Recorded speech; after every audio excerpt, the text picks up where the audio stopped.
अस्सलाम वालेकुम dear viewers, how are you.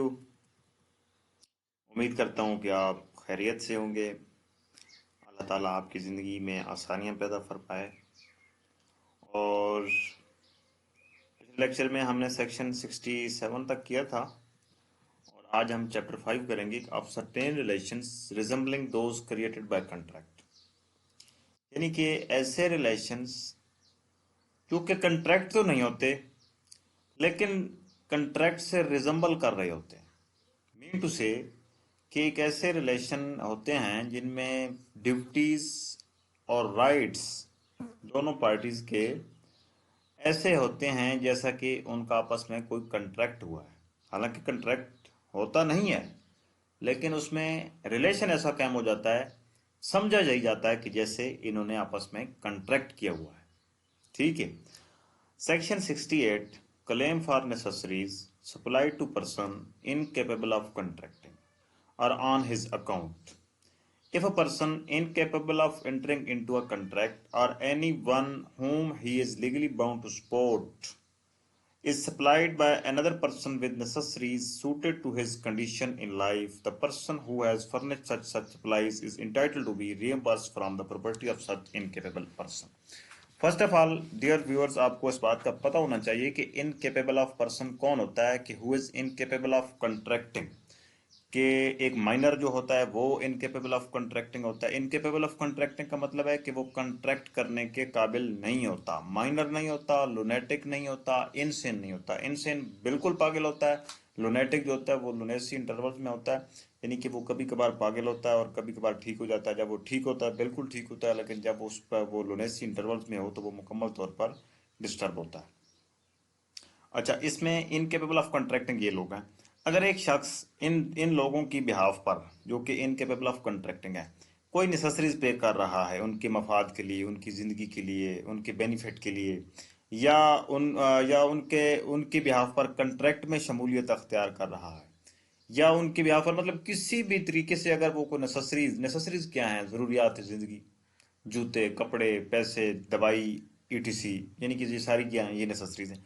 कि यानी कि कोई भी शख्स जो इन लोगों की ब्याह पर, जो लुनेटिक हैं, जो माइनर हैं, जो इनसेन हैं, उनकी ब्याह पर अगर वो नेसेसरीज कोई पे कर रहा है अपनी जेब से, तो वो शख्स इंटाइटल्ड है, यानी उसका राइट है, उसका हक है कि उस जो माइनर है या लुनेटिक है या इनसेन है उसकी प्रॉपर्टी में से उसको, उस शख्स को उस उन नेसेसरीज जो उसने पे की हैं उनका खर्चा दिया जाए। A supplies B a lunatic with necessities suitable to his condition in life। यानी बी एक lunatic पर्सन है, ए ने सप्लाई किया है उसको बहुत सारी चीज़ें, उसकी ज़रूरियात ज़िंदगी, उसको नेसेसरीज पे की हैं जो उसकी ज़रूरियात, जो उसकी ज़िंदगी के लिए ज़रूरी थी। तो A is entitle to be reimbursed from B's property. Reimbursed का क्या मतलब होता है, यानी कि वसूल करना, वापस लेना। रीइम्बर्स करने का ए हकदार है बी की प्रॉपर्टी में से कि वो, और ए के जो बी है ना लुनेटिक, उसकी प्रॉपर्टी में से ए वो नेसेसरीज वापस लेने का, वो नेसेसरी की कीमत वापस लेने का ए इंटाइटल्ड है कि वो वापस ले सकता है, रीइम्बर्स कर सकता है। रीइम्बर्स का मतलब वापस लेना होता है। A supplies the wife and children of B a lunatic. B जहाँ पर लुनेटिक है उसकी चिल्ड्रन है, उसकी वाइफ है, ए उनको सप्लाई करता है necessaries of life suitable for their condition in life.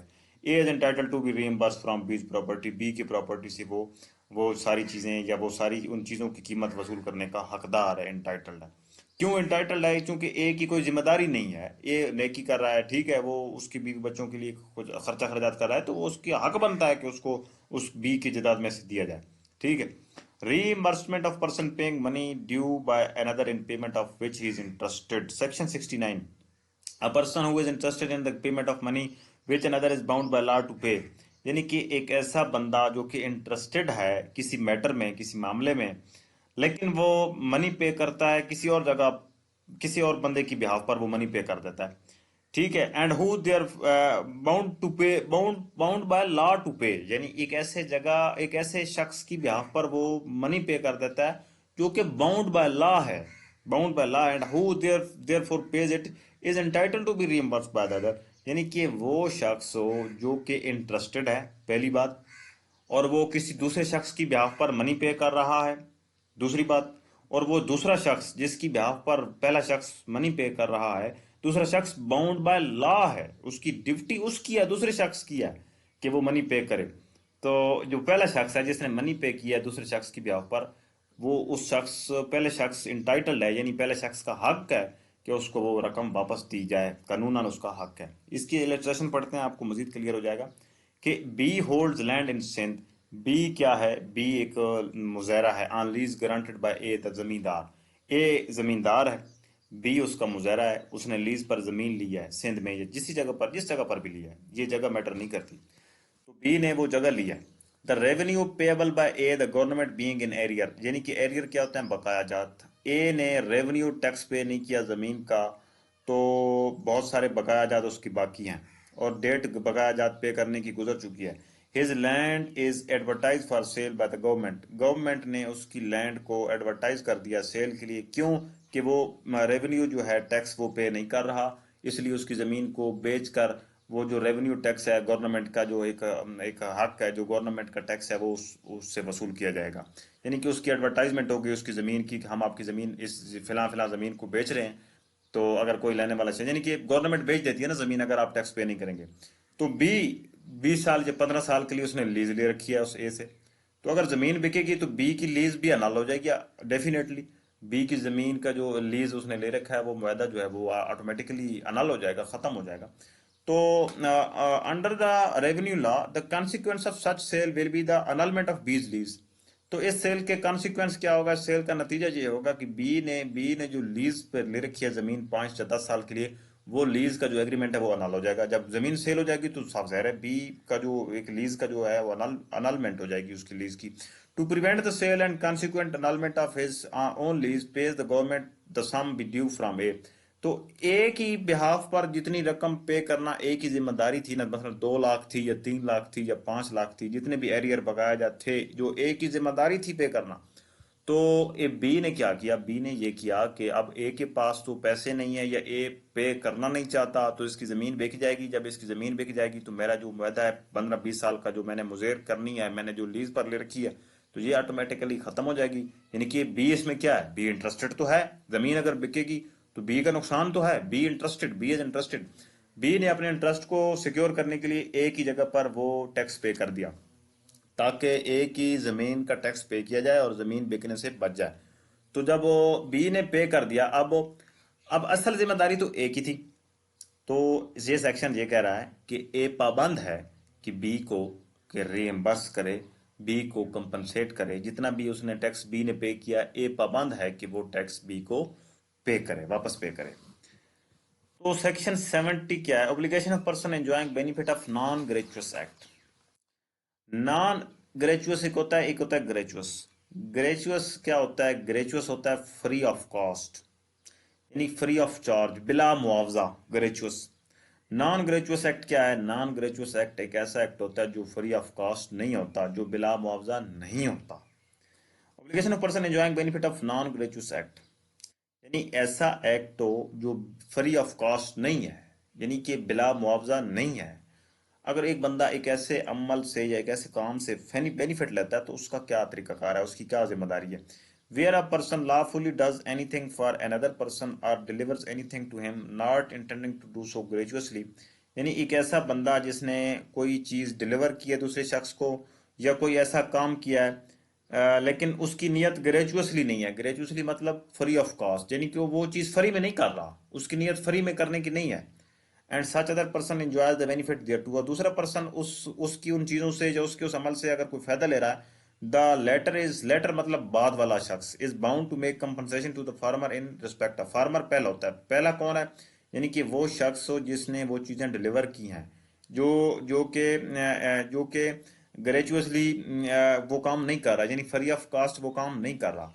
तो वो कौन होता है? वो फार्मर पहला बंदा होता है, लेटर बाद वाला होता है। ठीक, in respect of or to restore the thing so done or delivered, यानी एक ऐसा शख्स हो अगर उसने कोई काम किया है फ्री ऑफ कॉस्ट नहीं किया, या फ्री ऑफ चार्ज नहीं किया, यानी ग्रेचुअसली नहीं किया, उसने नॉन ग्रेचुअस कोई काम किया है, तो अगर दूसरा बंदा उसकी चीजों को इस्तेमाल करेगा या उससे कोई बेनिफिट लेगा, तो वो दूसरा बंदा पाबंद है कि वो पहले बंदे को रीइंबर्स करे या कंपनसेट करे जितनी भी उसने वो चीजें इस्तेमाल की हैं।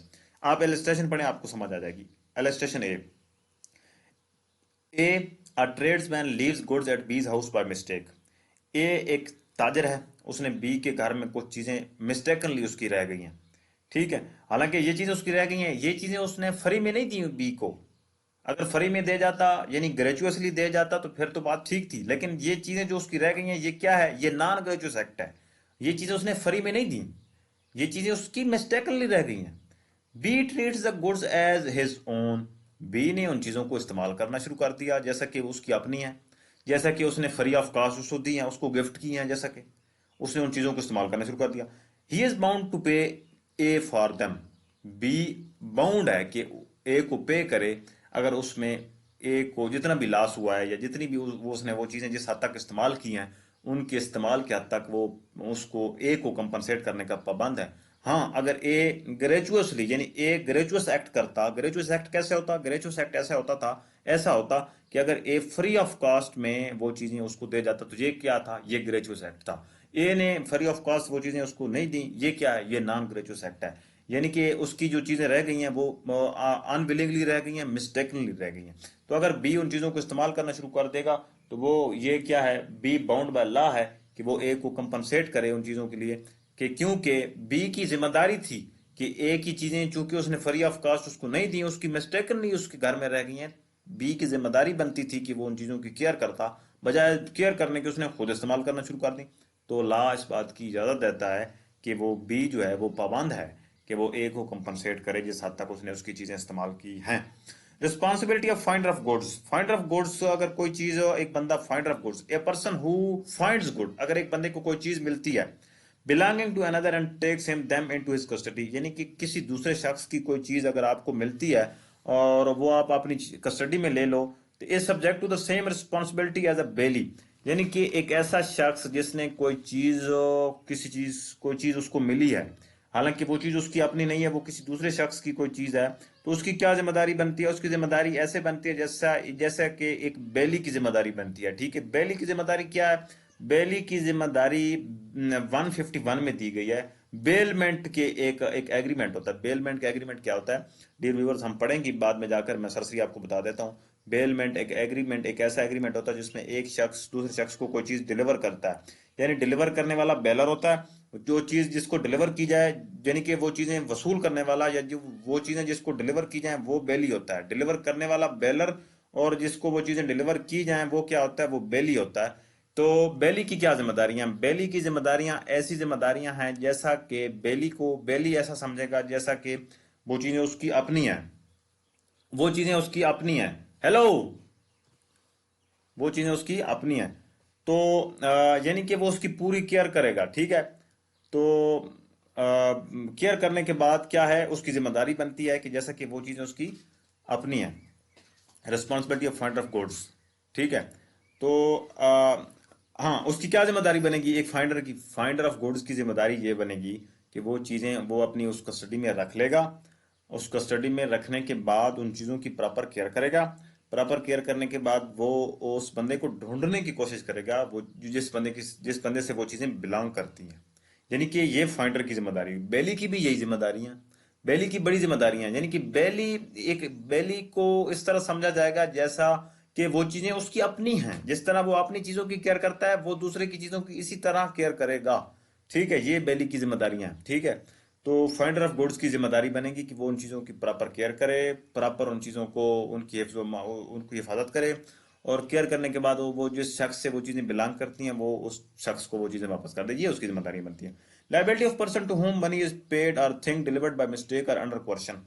यानी कि दो चीजें हैं अंडर क्वेश्चन, अगर आपने किसी शख्स से कोई चीज ली है या दी है या मिस्टेकनली आपने दी है, तो अगला बंदा जिसने वो आपसे वो चीज मिस्टेकनली या बाय क्वेश्चन वसूल किया है वो बंदा पाबंद है अब आपको वो चीज, वो रकम, वो मनी वापस करने का, ठीक है। जैसा कि a person to whom money has been paid or anything delivered by mistake, यानी मिस्टेक या गलती से उसको डिलीवर हो गई है कोई चीज, या उसने आपसे क्वेश्चन में वो चीज ले लिया, मस्ट रिपे और रिटर्न इट, उसको या तो वो रिपे कर दे यानी रिटर्न कर दे, वापस कर दे, या रिपे कर दे, रिपे का मतलब उसका मुआवजा दे दे, ठीक है। तो A and B jointly owe 100 rupees to C, यानी कि ए और बी ने मिलकर 100 रुपया देना है सी का। A alone pays the amount to C, A अकेले में सी को वो अमाउंट दे देता है, and B not knowing this fact, B को इस बात का पता नहीं है कि इस ए ने 100 रुपया दे दिया जो हमने सी का देना था। बी को इस बात का पता नहीं है। तो सी जो है वो किसी और जगह पर बी को मिलता है, बी से भी वो 100 ले लेता है। ठीक है, हालांकि उसने लेना तो दोनों ए और बी दोनों से 100 ही था ना। ए ने 100 दे दिया, बात खत्म हो गई, सी का उधार खत्म हो गया। लेकिन सी बाद में बी को मिलता है, बी से भी वो 100 वसूल कर लेता है। तो ये सेक्शन 72 कहता है नहीं, ऐसा नहीं होगा। C is bound to repay the amount to B, C जो है वो बाउंड है कि वो अमाउंट बी को वापस कर दे। क्यों? कि उसने अपना कर्ज 100 रुपया पहले ऑलरेडी ए से ले लिया हुआ है। तो इसके ये हो गया मिस्टेकनली, यानी मिस्टेकनली बी ने दिए थे 100 रुपया सी को, तो सी पाबंद है वो सी 100 रुपया वापस करे।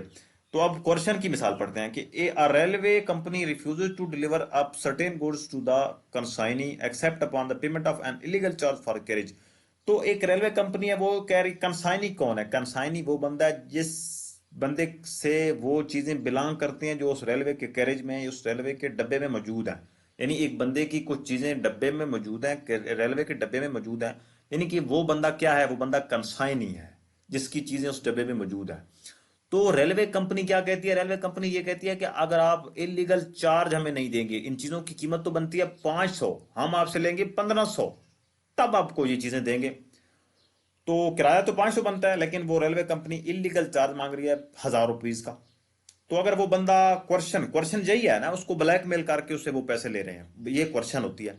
तो अगर आप ये पैसे नहीं देंगे तो आपके इतना कीमती सामान अगर हम आपको नहीं देंगे, ये आगे चला जाएगा। ये क्या है? ये क्वेश्चन है। तो वो बंदा वो 1000 रुपये ऊपर देता है, यानी क्वेश्चन की वजह से वो 1000 रुपये दे देता है रेलवे कंपनी को, इलीगल चार्ज दे देता है। तो अब क्या?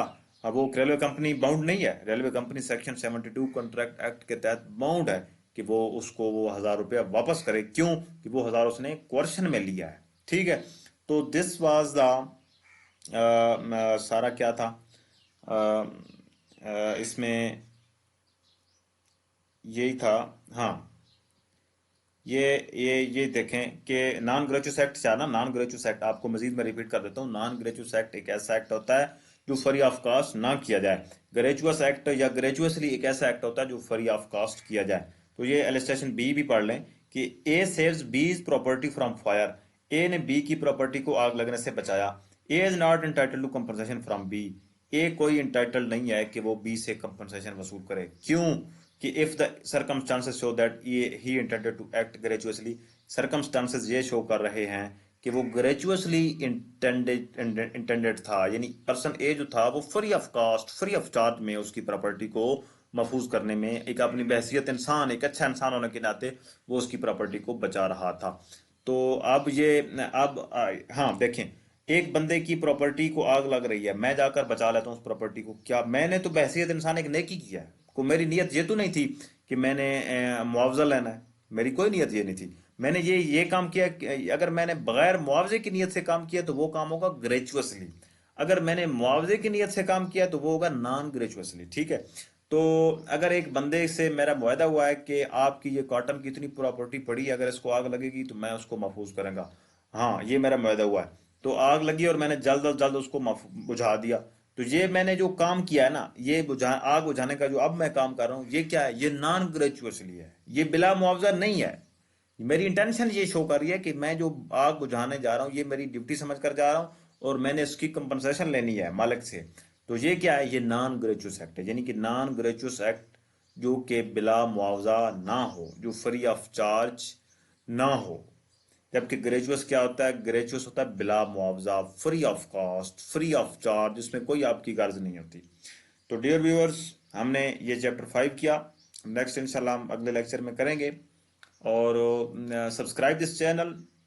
अक्सर औकात मुझसे भूल हो जाती है शुरू में, तो मैं आपको याद दिलाता चलूं कि आपने इस चैनल को सब्सक्राइब करना है, इससे आपको मुझे अप्रिसिएशन मिलेगी।